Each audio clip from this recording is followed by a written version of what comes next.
Hi everyone, welcome to study with classes. तो friends, आज हम लोग मैथ के क्वेश्चन करने वाले हैं, यानी मैथ पेडागोजी के हम लोग क्वेश्चन करेंगे। ये क्वेश्चन बहुत ज़्यादा इंपॉर्टेंट है, इसको लास्ट तक देखिएगा। यहाँ से क्वेश्चन आपको बहुत सारे मिलेंगे एंड मतलब आपका जो मैथ पेडागोजी के जितने भी टॉपिक हैं वो सारे इसमें इंक्लूड किए गए, यानी हर टॉपिक से क्वेश्चन आपको यहाँ पे देखने को मिलेंगे। तो इसको लास्ट तक देखिएगा एंड अपना लास्ट में स्कोर भी मेंशन करिएगा कि कितना आपका स्कोर हो पा रहा है। इससे क्या होगा, आपका एनालिसिस हो जाएगा कि आपका जो मैथ पेडागोजी वो कितना स्ट्रांग हो चुका है, यानी कितना आपको मेहनत करने की आगे जरूरत है या फिर नहीं है, या फिर आपका पूरा कंप्लीट हो चुका है। ठीक है, तो स्टार्ट करते हैं आज के क्वेश्चन। ये मैथ पेडागोजी के क्वेश्चन है और क्वेश्चन जो है कुछ इसमें आपको प्रीवियस के हैं, यानी कुछ क्या मैक्सिमम जो क्वेश्चन है प्रीवियस के ही हैं, बाकी कुछ जो बहुत ज़्यादा इंपॉर्टेंट है वो हैं। ठीक है, तो इसको लास्ट तक देखना। ये क्लास डेली आपको 3 बजे मिलती है, तो आप लोग ज्वाइन कर सकते हैं। इसमें हम लोग प्रीवियस के क्वेश्चन भी कर रहे हैं और साथ ही साथ थ्योरी भी। तो थ्योरी जो है वो हम लोग की कंप्लीट हो चुकी है, मैथ पेडागोजी की रह गई थी, तो आपको एक क्लास में मिल गई होगी। ये जो क्वेश्चन है ये सारे टॉपिक से इंक्लूड किए गए हैं, आपको बहुत अच्छे से समझ में आएगा। 5 बजे जो क्लास मिलती है उसमें हम लोग new NCERT chapter wise theory कर रहे हैं। अगर आपने क्लासेस नहीं देखी तो जाकर के देख सकते हैं। साथ ही साथ आपको प्रीवियस के क्वेश्चन की भी क्लासेस मिल रही हैं। ठीक है, तो आप लोग ज्वाइन कर सकते हैं। पहले आप लोग चैप्टर वाइज क्लासेस देखिए, क्योंकि जब आपकी मतलब जब आपका कंटेंट मजबूत होगा तो आप प्रीवियस के क्वेश्चन अच्छे से कर लोगे और आपको समझ में भी आएगा कि हाँ एटलीस्ट बात चल क्या रही है, कहाँ से क्वेश्चन कैसे पूछे जाते हैं। तो अगर आप पेपर 1 देने वाले हो या फिर पेपर 2, आप 3 बजे एंड 5 बजे दोनों क्लास ज्वाइन करिएगा, आपका अच्छे से क्लियर हो जाएगा। तो स्टार्ट करते हैं आज के क्वेश्चन, जो कि बहुत ज़्यादा इंपॉर्टेंट है। इसको प्लीज़ लास्ट तक जरूर वॉच करिएगा। पहला है क्वेश्चन, प्राइमरी कक्षाओं में बच्चे गणित में क्या सीखते हैं, यानी जो प्राथमिक स्तर के बच्चे होते हैं, यानी जो प्राइमरी लेवल के बच्चे होते हैं वो गणित में क्या सीखते हैं, इसका आकलन नहीं करना चाहिए। ध्यान केंद्रित करना किस पे चाहिए, ये बताइए। मतलब आपको ये नहीं देखना है कि बच्चे प्राइमरी कक्षाओं में कितना सीख रहे हैं, मतलब गणित में क्या सीख रहे हैं, बल्कि आपको क्या आकलन करना, यानी ध्यान किस पर देना चाहिए, वो आपको ऑप्शन में से चूज करना है। गणितीय अवधारणाओं की समझ, या फिर गणितीय भाषा का ज्ञान, या फिर गणित की समस्याओं के उत्तर देने में शुद्धता, या फिर तर्क कौशल का विकास। तो यहाँ पे जो बात कही गई, इसका आकलन नहीं करना चाहिए। तो आपको प्राथमिक स्तर के बच्चे हैं तो आप उनसे ये उम्मीद नहीं कर सकते कि वो आपको फिक्स आंसर दें। ठीक है, क्योंकि वो आंसर देंगे बट क्या है, अगर आप सोच रहे हो कि वो exact answer to the point आपको बता दे, तो मतलब टू द पॉइंट बताने में थोड़ी सी उनको प्रॉब्लम होगी। वो आंसर बताएंगे बट क्या थोड़ा बहुत घुमा के बताएंगे, क्योंकि आपने जैसे उनको बताया है वो ऐसे जो है एक्सप्लेन नहीं कर पाएंगे। वो क्योंकि प्राइमरी स्तर के बच्चे हैं, वो हर चीज़ आपकी कनेक्ट नहीं कर पा रहे होते हैं, तो कुछ चीज़ें वो अपनी भी उसमें इंक्लूड करेंगे बट हाँ आंसर आपको बताएंगे। तो आप उन बच्चों से क्या है, आकलन के दौरान ये उम्मीद नहीं कर सकते कि आपको बच्चे जो हैं गणित की समस्याओं के उत्तर देने में शुद्धता हो, यानी वो आपको एग्जैक्ट आंसर दे पाए। तो ये क्या है, आपको नहीं करना है। तो इसमें आपका सी ऑप्शन सही हो जाएगा। बाकी गणितीय अवधारणाओं की समझ, यानी बच्चे प्राइमरी स्तर के हैं बट क्या है, उनको थोड़ी बहुत गणितीय अवधारणाओं की समझ आने लगती है, जोड़ घटाना भाग ऐसे उनको थोड़ा बहुत समझ में आने लगता है। गणितीय भाषा का विकास थोड़ा बहुत उनको समझ में आता है। तर्क कौशल का विकास स्टार्ट हो जाता है, क्योंकि क्या होता है जब वो 1 to 5 पढ़ना स्टार्ट करते हैं, मतलब ऐड करना जोड़ घटाव सीखते हैं, तो उनका तर्क थोड़ा बहुत स्टार्ट हो चुका होता है। ठीक है, तो ये तो सारे ऑप्शन सही थे बट आपका सी ऑप्शन जो है वो गलत हो जाएगा, क्योंकि बच्चों से आप ये उम्मीद नहीं कर सकते कि आपको क्या सीधे आंसर वो मतलब उनके आंसर में क्या हो, शुद्धता हो, बिल्कुल स्पष्ट रूप से वो एक्सप्लेन करें। तो इसमें आपका सी ऑप्शन सही हो जाएगा। अगले क्वेश्चन पे चलते हैं। अगला है क्वेश्चन नंबर 2, अनपढ़ दुकानदार द्वारा प्रयोग किया गया गणित। यानी अनपढ़ दुकानदार वो क्या होते हैं, जैसे कि मान लीजिए गांव में आपने देखा होगा या फिर शहरों में जो लोग शॉप खोलते हैं, तो जरूरी नहीं उन्होंने जो है मैथ बहुत अच्छे से पढ़ी हो या फिर मैथ से उन्होंने बहुत सारी मतलब डिग्री ले रखी हो, लेकिन अगर वो शॉप खोलना स्टार्ट कर देते हैं तो उनको इतनी नॉलेज आ जाती है, इतनी उनको गणित आ जाती है कि वो फटाफट से जोड़ सकते हैं कि आपके कितने पैसे हुए, वो तुरंत जोड़ माइनस मतलब जोड़ घटाव वो कर लेते हैं। ठीक है, तो उनको जो गणित आ रही होती है उस दौरान, जो अनपढ़ मतलब कि अनपढ़ दुकानदार होते हैं उनके द्वारा जो प्रयोग की जाती है गणित, यानी वो जोड़ घटाना जो कर लेते हैं कि हाँ कितने पैसे हुए कितने माइनस हुए, जोड़ भाग करने लगते हैं, तो वो जो गणित है उसके बारे में आपको बताना है कि कौन सा आंसर सही होगा। पहला है गणित की कक्षा में उपयोगी नहीं है, यानी जो दुकानदार होते हैं वो अगर मैथ जो उनको आ रही होती है तो क्या वो गणित की कक्षा में उपयोगी नहीं है, या फिर सभी गणितीय समस्याओं को हल करने में बहुत उपयोगी है, या फिर आपका में अस्पष्ट है और इसमें जो है शुद्धता का स्तर बहुत कम है, या फिर हल करने की वैकल्पिक रणनीति के रूप में शिक्षकों द्वारा कक्षाओं में चर्चा की जानी चाहिए संबंधित समस्याएं।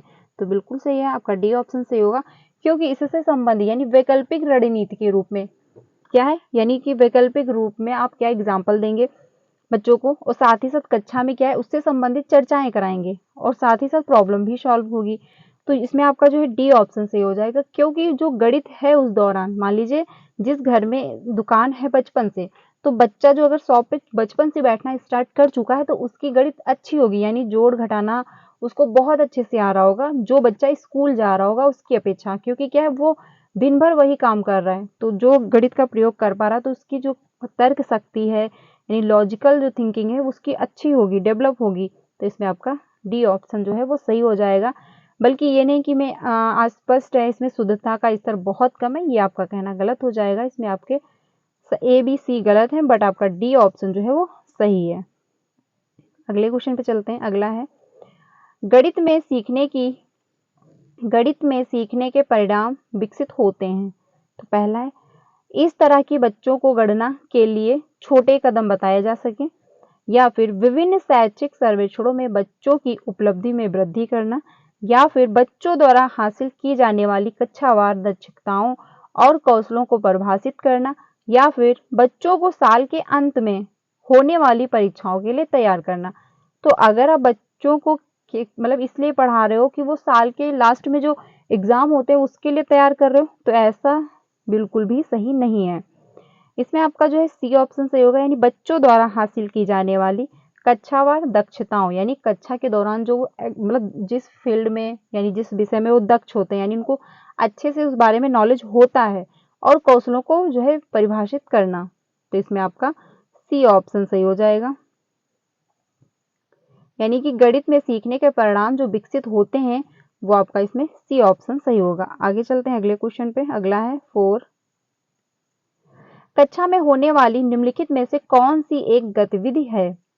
पहला है योग करने का तरीका समझाते हुए शिक्षक, या फिर तुकबंदी के रूप में गिनती सुनाने वाले बच्चे, या फिर ब्लैक बोर्ड से नकल करते बच्चे, या फिर अन्वेषण में लगे बच्चे। तो इसमें बात जो कही गई कक्षा में होने वाली निम्नलिखित में से कौन सी एक गतिविधि है, यानी किसमें क्या है एक्टिविटी हो रही है। तो इसमें आपका जहाँ पे खोज आ जाए, जहाँ पे अन्वेषण आ जाए, वहां पे एक्टिविटी होगी, यानी बच्चा अगर खोज कर रहा है कोई मतलब अन्वेषण कर रहा है तो वहां पे जो है एक्टिविटियां गतिविधियां हो रही होंगी, तभी वो जाके के कुछ खोज पाएगा, कुछ क्रिएट कर पाएगा, कुछ अन्वेषण कर पाएगा।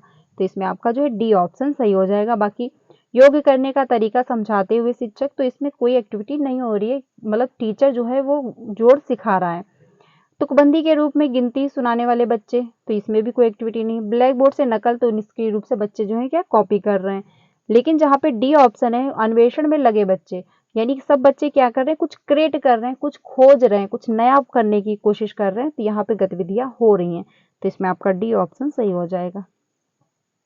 अगला है क्वेश्चन, अगले पॉइंट कुछ दिए हैं ये हम लोग समझ लेते हैं। लिखित भाषा, लिखित प्रतीक, जोड़ तोड़, मॉडल, स्थिर चित्र, बोली जाने वाली और वास्तविक दुनिया की स्थितियां या संदर्भ गणितीय सोच को प्रदर्शित करने के 5 तरीके हैं। ठीक है, तो ये पॉइंट ध्यान रखना कि आपके मैथ पेडागोजी में हो सकता है पूछ लिया जाए। शिक्षार्थी को संख्याओं को गणना के साथ समस्या होने पर वह अक्षमता से अवगत है, जैसे कि डिस्कैलकुलिया में क्या होता है, अगर मान लीजिए बच्चे में विकार है तो उसको गणित समझ में नहीं आएगी। प्राथमिक स्तर पर गणित की एक अच्छी पाठ्यपुस्तक, यह बहुत कठिन और बड़ी नहीं होनी चाहिए, यानी जो प्राथमिक स्तर पर गणित की पाठ्यपुस्तक होती है वो क्या है बहुत कठिन नहीं होनी चाहिए, और साथ ही साथ क्या है बहुत बड़ी भी नहीं होनी चाहिए। ये नहीं कि कठिन है, वर्ड ही बच्चों को नहीं समझ में आ रहे, तो बच्चे अगर समझ ही नहीं पाएंगे तो सीखेंगे कैसे। अवधारणाओं को जो है संदर्भों के माध्यम से पेश किया जाना चाहिए, क्योंकि इससे स्पष्ट विचार मिलते हैं। विषय और छात्रों में जो कम भ्रम पैदा करता है। ठीक है, पुस्तक में हल की गई समस्याओं के साथ साथ आकृतियों, रेखाचित्र भी शामिल होने चाहिए। यानी जो पाठ्य पुस्तक होती है उसमें क्या है, हल करने वाली जो समस्याएं होती हैं, प्रॉब्लम सॉल्व होता है, उसके साथ ही साथ आकृतियां यानी चित्र भी उसमें जो है इंक्लूड होने चाहिए, रेखा चित्र हुए, तो चित्र के माध्यम से जो है बुकें प्रिंट होनी चाहिए। इससे क्या होगा, बच्चों को अच्छे से समझ में आएगा, जो चीज वो पढ़ के नहीं समझ पा रहे वो चित्र के माध्यम से समझ लेंगे। ठीक है, तो ये भी आपका जो है, ये सारे पॉइंट जो है ध्यान रखना। अब हम लोग चलते हैं क्वेश्चन की तरफ। जो और क्वेश्चन है, देखिए इसमें जो क्वेश्चन है, निम्नलिखित में से कौन सा पोल्या के समस्या समाधान मॉडल के अनुसार सही क्रम है। तो जो पोल्या है उनके अनुसार पूछा जा रहा है समस्या समाधान। ठीक है, तो इसमें आपका पहला ऑप्शन है समस्या को समझना, योजना तैयार करना, पुनः जांच करना, योजना को कार्यान्वित करना। ठीक है, यह होगा आपका समस्या को समझना, योजना तैयार करना, या फिर योजना को कार्यान्वित करना, या फिर आपका सी होगा योजना तैयार करना, समस्या को समझना, या फिर योजना को कार्यान्वित करना और फिर पुनः जांच करना, या फिर आपका डी होगा योजना तैयार करना, समस्या को समझना। तो इसमें जो बात कही जा रही है, आखिर आप प्रॉब्लम कैसे सॉल्व करेंगे, कौन कौन सा स्टेप जो है वो फॉलो करेंगे। ठीक है, और किसके अनुसार, जो है पोल्या के अनुसार। तो इसमें आपका बी ऑप्शन सही होगा, यानी क्या है, पहले आप समस्या को समझेंगे कि एटलीस्ट समस्या है क्या, यानी आखिर प्रॉब्लम है तो ये आखिर प्रॉब्लम है क्या, किससे रिलेट कर रही है। ठीक है, उसके बाद क्या है, योजना तैयार करेंगे कि हाँ हमको इससे कैसे निपटना है। ठीक है, कुछ प्लानिंग की जाएगी।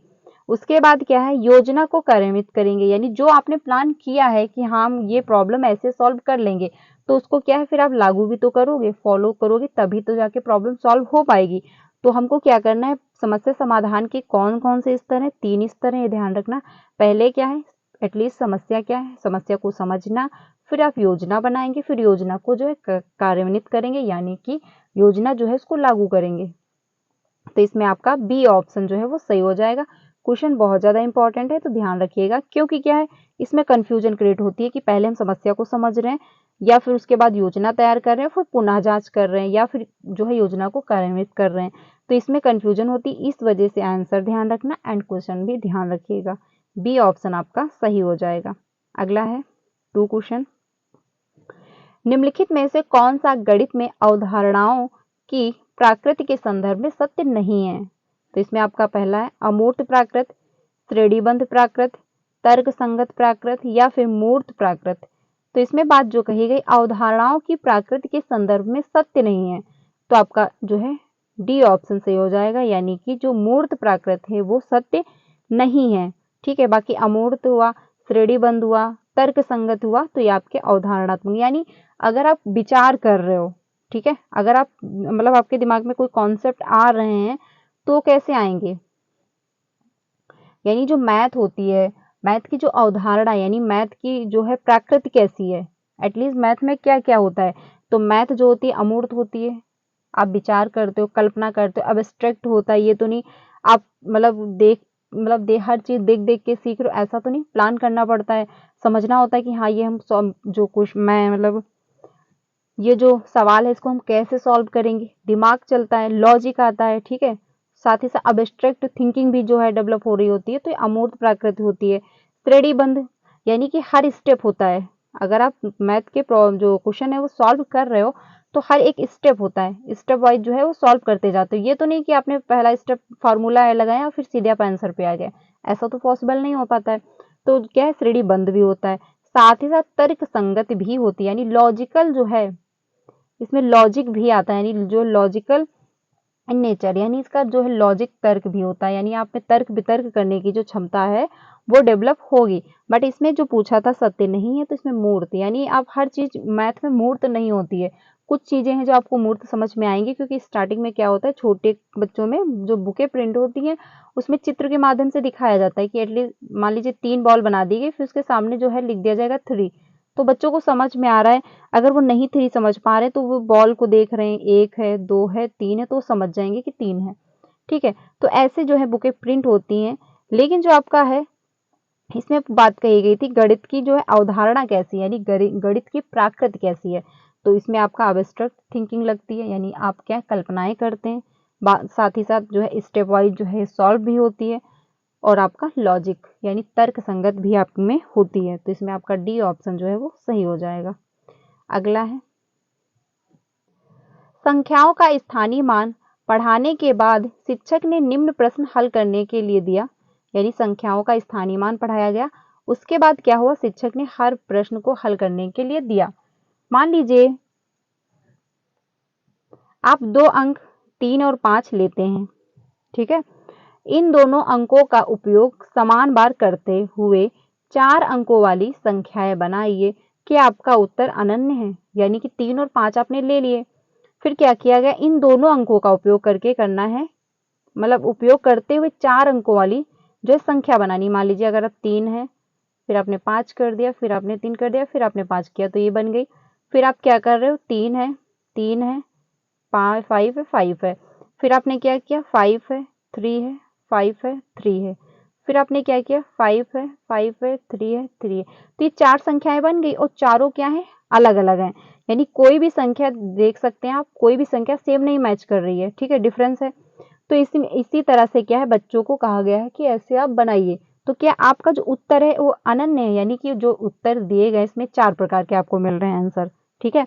उपयुक्त संदर्भ में निम्न कथनों में से कौन सा कथन सही है, तो इसमें से कौन सा ऑप्शन सही है वो हमको देखना है। पहला है, यह एक खुले सिर वाला प्रश्न है और छात्रों को आपस में एक दूसरे के उत्तरों का विश्लेषण और आलोचना करने का अवसर प्रदान करेगा। तो बिल्कुल सही बात है, क्योंकि अगर आप ऐसे क्वेश्चन देंगे तो क्या है, बच्चे इंटरेस्ट लेंगे कि हाँ देखें तुम्हारे में कौन सा आंसर आ रहा है, दूसरा बच्चा कहेगा हाँ देखें तुम्हारे में कैसा आंसर आ रहा है। तो बच्चे एक्टिव होंगे एंड उसके साथ साथ वो इंटरेस्ट भी ले रहे होंगे, क्योंकि इसमें क्या है, थोड़ा सा दिमाग लगाना है कि हाँ हमको गिनती कैसे बनानी, कैसे इसका आंसर देना है, ठीक है। तो ये ओपन एंडेड भी क्वेश्चन है, इसमें ये तो नहीं, इसका फिक्स आंसर तो नहीं बताया जा रहा है कि इसका फिक्स आंसर इतना होगा, बल्कि क्या है, अंक दे दिए गए, अब आपको अपना दिमाग लगा के संख्याएं बनानी है, ठीक है। तो इसमें क्या, ओपन एंडेड यानी खुले सिर वाला भी ये प्रश्न है, यानी अपना इसमें आप दिमाग लगाएंगे, तर्क वितर्क करेंगे, थोड़ा सा चिंतन मनन करेंगे, और साथ ही साथ विश्लेषण यानी एनालिसिस भी करेंगे कि हाँ इसमें से 3 बन पा रहे हैं या 4 बन रहे हैं या कितनी संख्याएं बन पा रही हैं, ठीक है। और आप आलोचना भी करेंगे, अपनी बुक में देखेंगे, अपनी मतलब नोटबुक में देखेंगे, साथ ही साथ अपने फ्रेंड की देखेंगे कि हाँ आपके में कितने आ रहे हैं, मेरे में कितने आ रहे हैं, ठीक है। तो इसमें आपका जो है ए ऑप्शन सही हो जाएगा। यानी अगर ऐसे क्वेश्चन पूछे जा रहे हैं तो बच्चे क्या है, पहली बात तो जो क्वेश्चन है ओपन एंडेड है, साथ ही साथ जो है छात्रों को आपस में एक दूसरे के उत्तरों का विश्लेषण, यानी बच्चे क्या है एक दूसरे से देखेंगे, एनालिसिस करेंगे कि हाँ आप में कौन सा आंसर आ रहा है, मेरे में मतलब कैसा आंसर आ रहा है, तो ये क्या आपस में बच्चे जो है डिस्कस करेंगे, आलोचना करने का अवसर प्रदान करता है। तो ए ऑप्शन आपका सही है। यह एक बंद सिर वाला प्रश्न नहीं है, क्योंकि बंद सिर वाला मतलब बंद सिर वाला जो प्रश्न होता है यानी क्लोज एंडेड जो क्वेश्चन होते हैं, उसमें क्या होता है कि आपका फिक्स आंसर होता है। यानी मान लीजिए 2 × 2 कितना होगा, तो 4 होगा, इसका ये फिक्स है कि 4 होगा, ठीक है। लेकिन जो इसका आंसर है तो इसका फिक्स आंसर तो नहीं है कि अगर आपको ये 3 संख्या यानी 3 और 5 दे दिया गया तो इसका यही बनेगी संख्या, ऐसा तो पॉसिबल नहीं है, आप और भी संख्याएं बना सकते हो, ठीक है। तो ये गणित में अनेक उत्तर वाले जो है प्रश्नों को हतोत्साहित करना चाहिए, ऐसा भी आपको नहीं करना, ये भी गलत है। यह संदर्भात्मक प्रश्न का उदाहरण है, तो ये भी नहीं, आपका इसमें ए ऑप्शन सही हो जाएगा। अगले क्वेश्चन पे चलते हैं, क्वेश्चन नंबर 4 पे। अगला है, कक्षा 1 की गणित की अध्यापिका जो है सोनाली ने अपने अधिगमकर्ताओं को निम्नलिखित क्रियाकलाप दीजिए, यानी क्रियाकलाप जो दिए हैं, तो ये सारी जो है क्रियाकलाप की गई हैं, फिर आपको आंसर नीचे देखना है कि कौन सा आंसर सही है। तो भिन्न आकार और रंगों वाली सीपियां, कंकड़ पत्थर टोकन और वर्गीकृत करना, भिन्न छड़ियों को उनकी लंबाई के अनुसार एक बंडल में व्यवस्थित करना, या फिर लड़कियों पंखों पत्तियों को अपने आसपास के परिवेश से एकत्रित करना और उनको समूह में बांधना। यानी क्या, लड़की मतलब लकड़ियां कर रहे हो, बीन रहे हो, साथ ही साथ पंखों और पत्तियां, इनको क्या आप एक साथ रख रहे हो, फिर क्या उनके समूह के अनुसार उनको जो है अलग अलग कर रहे हो। मोतियों को धागे में पिरोकर गणना के लिए माला बनाना, तो इसमें जो ये क्रियाकलाप की गई हैं उसके हिसाब से नीचे जो आंसर दिए गए इसमें कौन सा आंसर सही हो जाएगा। तो पहला है प्राथमिक कक्षाओं में फुर्सत मौज मस्ती के लिए जो है किए जाते हैं, तो ऐसा नहीं, इसमें क्या है बच्चे अगर करेंगे तो उनको शेप साइज के बारे में पता चल रहा है, ठीक है, उनको क्या रंग और आकृतियों के बारे में पता चल रहा है कि हाँ क्या शेप है उसका, क्या साइज बन रहा है, पत्ती है तो एक एक है, ऐसे पत्ती बनती है तो ये इस मतलब इसमें रहेंगी लाइन में, तो क्या है वो समूह में, यानी जैसी पत्ती है पंख है लकड़ियां हैं तो उनको उस समूह में रख रही हैं, तो इससे क्या हो रहा है बच्चों का जो फुर्सत का समय नहीं है वो क्या है बिजी है, तो ये आपका गलत हो जाएगा। समय नष्ट करते हैं क्योंकि शिक्षक को पाठ्य पुस्तक में दिए प्रश्नों को हल करने पर बल देना चाहिए, तो ये भी आपका नहीं होगा क्योंकि समय नष्ट इससे नहीं हो रहा बल्कि क्या हो रहा है बच्चे और एक्टिव हो रहे हैं, ठीक है। सी है केवल पूर्व प्राथमिक कक्षा में किए जाते हैं और कक्षा 1 के लिए असंगत है, तो ये भी आपका कहना गलत होगा क्योंकि आप इसको क्लास 2 थर्ड में भी अप्लाई कर सकते हो। आंसर जो सही होगा डी होगा क्योंकि अंक गणित में महत्वपूर्ण अवधारणाओं जैसे कि संख्या गणना का परिचय देने के लिए बच्चों की तत्परता के आकलन में सहायक है, तो इसमें आपका जो है डी ऑप्शन सही हो जाएगा, यानी गणित की जो अंक गणित में महत्वपूर्ण अवधारणाएं हैं उनका परिचय मिल रहा है, साथ ही साथ क्या है बच्चों की तत्परता के आकलन में सहायक भी है, यानी बच्चे कितना एक्टिव है और कितना वो सीख पा रहे हैं इसका भी आकलन इसके माध्यम से हो जाएगा, तो इसमें आपका डी ऑप्शन सही है। अगले क्वेश्चन पे चलते हैं। अगला है राष्ट्रीय पाठ्यक्रम रूपरेखा 2005 के अनुसार निम्न में से कौन सी प्रक्रियाएं बच्चे के चिंतन के गणितीकरण की सूचक हैं। तो पहला है गणितीय संप्रेषण केवल सूत्र के द्वारा करना, या फिर प्रश्न को हल करने के लिए मानक क्रिया विधि का उपयोग और उत्तरों की जांच उत्तर की कुंजी से करना, या फिर आसपास की भिन्न भिन्न वस्तुओं के भार का अनुमान लगाना और उत्तरों पर सहपाठियों तथा शिक्षकों के साथ विचार विमर्श करना, या फिर शिक्षक द्वारा दिए गए सुनिश्चित निर्देशों के अनुसार योग्य पर क्रियाकलाप करना। तो इसमें जो बात कही गई है एनसीएफ के बारे में, यानी कि राष्ट्रीय पाठ्यचर्या रूपरेखा 2005 के अनुसार निम्नलिखित में से कौन सी प्रक्रिया बच्चे के चिंतन, यानी कि बच्चे का क्या है चिंतन के गणितीकरण की सूचक है, यानी बच्चे जो है तर्क वितर्क कर पा रहे हैं, उनका कॉग्निटिव डेवलपमेंट हो पा रहा है, तो इसमें आपका जो है सी ऑप्शन सही होगा, यानी कि आसपास के भिन्न भिन्न वस्तुओं के भार का जो है अनुमान लगाना, तो बच्चे इसमें हमें अनुमान लगाएंगे गेस करेंगे तो उनका कॉग्निटिव डेवलपमेंट होगा, ठीक है, ऐसे तो नहीं वो बता देंगे कि हाँ ये इससे बड़ा है या फिर ये इससे छोटा है, जब देखेंगे समझेंगे शेप और साइज को देखेंगे फिर वो अपना बताएंगे कि हाँ ये जो है बड़ा है या फिर ये छोटा है, ठीक है। उत्तरों पर सहपाठियों तथा शिक्षकों के साथ विचार विमर्श भी करेंगे, यानी क्लासरूम में क्या होगा डिस्कशन भी होगा, अपने फ्रेंड के साथ भी करेंगे एंड साथ ही साथ शिक्षक के साथ भी करेंगे, तो इससे जो होगा चिंतन के गणितीकरण का सूचक ये है, इसमें आपका जो है सी ऑप्शन सही हो जाएगा, इससे बच्चे का कॉग्निटिव डेवलपमेंट अच्छा होगा, सी ऑप्शन आपका सही हो जाएगा। अगले क्वेश्चन पे चलते हैं। अगला है राष्ट्रीय पाठ्यचर्या रूपरेखा 2005 के अनुसार गणित शिक्षा का आकार चौड़े और गोलीय होने के स्थान पर ज्यादा ऊंचा और तकुआकार हो गया है, इसका अर्थ है पहला है प्राथमिक विद्यालयों और उच्च विद्यालय के शिक्षकों में पारस्परिक संवाद नहीं है, यानी जो प्राथमिक विद्यालय है और जो उच्च विद्यालय इसमें क्या है आपस में जो है संवाद नहीं हो रहा है, यानी आपस में जो है डिस्कशन नहीं हो रहा है, या फिर गणित पाठ्यक्रम में विषयों का परिचय कठिनाई के श्रेणीबद्ध स्तरों के अनुसार किया जाता है, तो ये भी आपका सही नहीं है। गत वर्षों में बहुत से नए विषयों के समावेशन से गणितीय पाठ्यक्रम के परिणाम में वृद्धि हुई है, तो ये भी आपका नहीं होगा।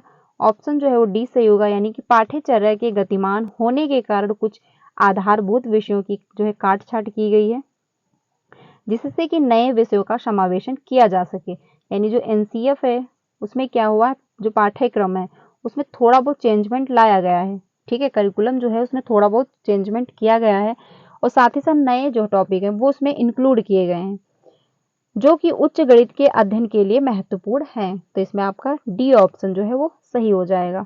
अगले क्वेश्चन पे चलते हैं। अगला है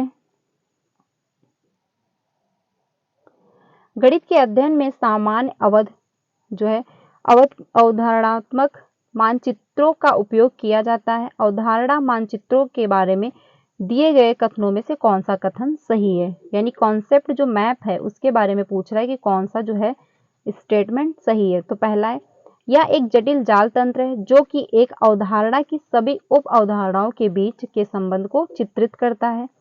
या फिर एक अवधारणा की सभी उप अवधारणाओं के लिए यह एक रेखीय व्यवस्था है।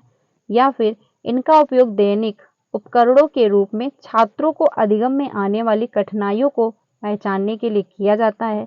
या फिर यह गणित की प्रकृति के बारे में नई जानकारियां अंतर जो है दृष्टि प्राप्त करने में अध्यापक की सहायता करता है।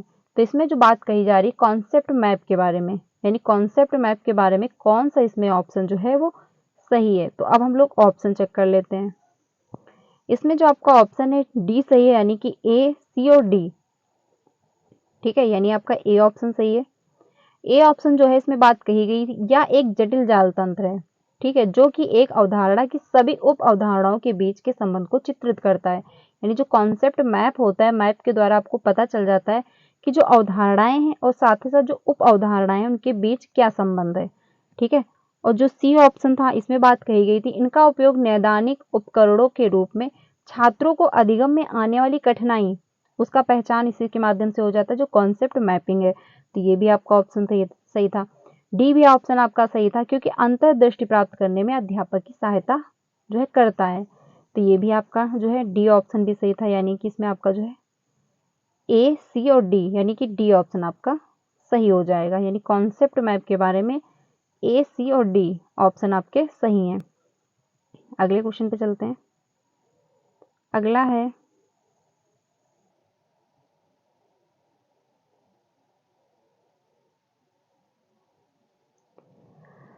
है निम्नलिखित में से कौन सा युग्म का सही मिलान प्रदर्शित करता है, यानी कौन सा इसमें युग्म है जो सही मिलान जो है प्रदर्शित कर रहा है।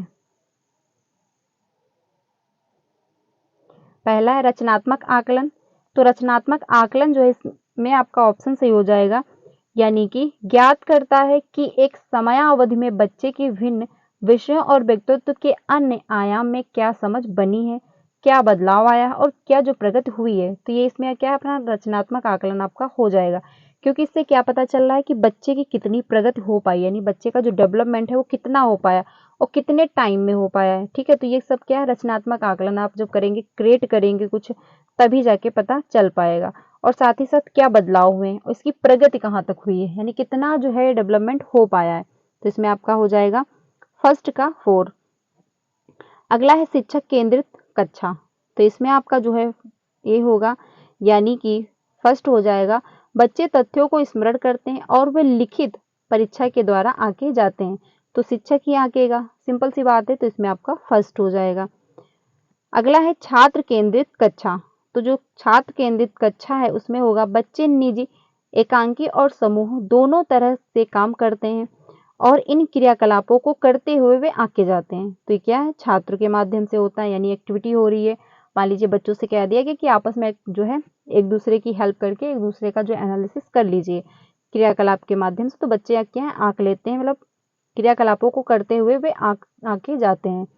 ठीक है, अगला है समूह आकलन। तो समूह आकलन जो होगा इसमें थर्ड होगा, यानी सामाजिक कौशलों को सहयोगी अधिगम प्रक्रियाओं को आंकने में जो है सहायक होते हैं। तो इसमें आपका जो है फर्स्ट का जो है 4 ऑप्शन है, ए ऑप्शन आपका सही हो जाएगा। ठीक है, तो ये ध्यान रखिएगा, यानी जो रचनात्मक आकलन होगा उससे क्या पता चलेगा कि ज्ञात करता है कि एक समयावधि में बच्चे की भिन्न विषयों, यानी एक टाइम में बच्चे की जो अलग अलग विषय हैं उसमें उनका व्यक्तित्व है, यानी व्यक्तित्व के बारे में, और साथ ही साथ अन्य आयामों की जो है में क्या समझ बनी है, आखिर बच्चे ने कितना सीखा है और उसमें क्या बदलाव हुआ है और उसकी कितनी प्रगति हो पाई है। ठीक है, तो इसमें आपका फर्स्ट ऑप्शन जो है वो सही हो जाएगा। अगले क्वेश्चन पे चलते हैं। अगला है निम्नलिखित में से कौन सी प्राथमिक कक्षा के छात्रों के आकलन की उपयुक्त विधि नहीं है। ठीक है, तो जो छात्रों की आकलन की उपयुक्त विधि इसमें से कौन सी नहीं है आपको बताना है। पहला है एक परीक्षा जो कि तथ्यों और सूत्रों को स्मरण करने पर आधारित हो, या फिर बच्चों के अधिगम के स्तरों के अनुसार एक व्यक्तिपरक परीक्षा हो, यानी आप देख रहे हैं कि बच्चे एटलीस्ट किस स्तर के हैं, तो तो स्तर के आधार पर जो है आप आकलन कर रहे हो, समझ रहे हो, वैसी परीक्षा में जो क्वेश्चन जो है मतलब क्वेश्चन जो है वो डिजाइन कर रहे हो। तो ये तो आपका ऑप्शन सही है। सी है आकलन के लिए ICT पर आधारित उपकरणों का उपयोग। तो बच्चे छोटे हैं, उसमें क्या है दिक्कत होगी। अगला है अवधारणा मानचित्र यानी कॉन्सेप्ट मैप का उपयोग करना। तो कॉन्सेप्ट जो मैप है वो भी जो है प्राथमिक स्तर के बच्चे नहीं समझ पाएंगे, तो ये भी आपका नहीं होगा। ऑप्शन जो है आपका ए सही होगा, यानी एक परीक्षा जो कि तथ्यों और सूत्रों को स्मरण करने पर आधारित है। ठीक है, क्योंकि इसमें जो नहीं पूछा था निगेटिव का, हमको निगेटिव आंसर देना था, तो इसमें आपका ए ऑप्शन जो है वो सही हो जाएगा, क्योंकि हमको क्या है स्मरण और सूत्रों को याद करवाना नहीं है। ठीक है, तो इसमें आपका ए ऑप्शन सही हो जाएगा। बाकी तो ये ऑप्शन सही थे, लेकिन हमको निगेटिव का निगेटिव आंसर देना था, तो इसमें आपका फर्स्ट ऑप्शन जो है वो सही हो जाएगा। ठीक है, इसमें क्या है बच्चे के अधिगम के स्तरों के अनुसार, यानी बच्चे किस स्तर के हैं उस हिसाब से जो है आप क्वेश्चन डिजाइन कर रहे हो, उस हिसाब से जो परीक्षाएं करवा रहे हो। तो ये तो ऑप्शन सही था, बट इसके हिसाब से ये ऑप्शन आपका गलत हो जाता, तो ये ऑप्शन गलत थे। इसमें आपका ए ऑप्शन सही होगा। अगर यहाँ पे नहीं ना दिया होता तो ये आपका जो है ये तीनों सही हो जाते, ये आपका गलत हो जाता। तो इसमें आपका फर्स्ट ऑप्शन वो है सही होगा। अगले क्वेश्चन पे चलते हैं। अगला है 10। एक प्राथमिक कक्षा का अध्यापक अपने छात्रों को स्थानीय मान पढ़ाने के लिए जो है विधिवत मूर्त पदार्थों का उपयोग कर रहा है, जिसमें सम्मिलित है, यानी स्थानीय मान के बारे में जो है नॉलेज दे रहा है बच्चों को, और वो क्या है मूर्त जो पदार्थ है उनका प्रयोग कर रहे हैं। तो इसमें कौन कौन से सम्मिलित हैं? पहला है डिंस ब्लॉक होगा, या फिर माचिस की तिल्लियों का जो बंडल है उसके माध्यम से पता चलेगा कि स्थानीय मान कितना है। अगला है बनावटी प्रचलित नोट यानी जो मुद्रा है, या फिर ये होगा एक गिनतारा अबेकस, जो आप अबेकस होता है, या फिर ये होगा। निम्न में से कौन सा मूर्त जो है सामग्रियों का उपयुक्त वर्गीकरण निरूपित करता है? तो इसमें आपका जो ऑप्शन सही हो जाएगा, एक मिनट, इसमें से जो आपका ऑप्शन सही है यानी बी सही है, यानी ए आपका ऑप्शन सही है, और साथ ही साथ आपका बी ऑप्शन सही है। यानी डिंस ब्लॉक जो है ये मूर्त पदार्थ के अंतर्गत आते हैं। साथ ही साथ आपका माचिस की जो तिल्लियां ये भी आपके मूर्त पदार्थ के ही अंतर्गत आती हैं। यानी ये क्या है समानुपातिक सामग्री है, ये दोनों एक जैसे दिख रहे हैं, लेकिन वहीं पे आपकी जो मुद्रा है अबेकस है ये अलग अलग है। ठीक है, तो इसमें आपका जो है बी ऑप्शन सही हो जाएगा। अगला है क्वेश्चन,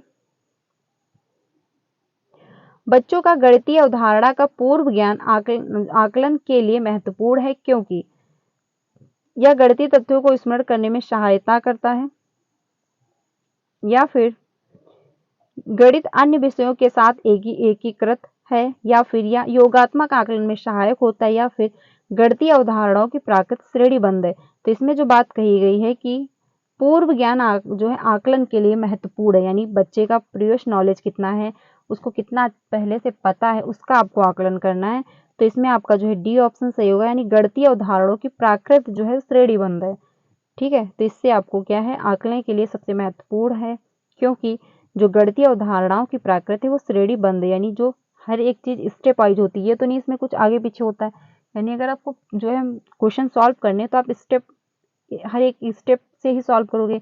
ये तो नहीं कि पहले आपने फार्मूला लगा दिया फिर आप सीधे आंसर पे आ गए, या फिर सीधे पहले आंसर हो गया फिर आप ऊपर क्वेश्चन पे गए, तो ऐसा नहीं, यानी हर एक स्टेप पहले आपको सॉल्व करने होते हैं।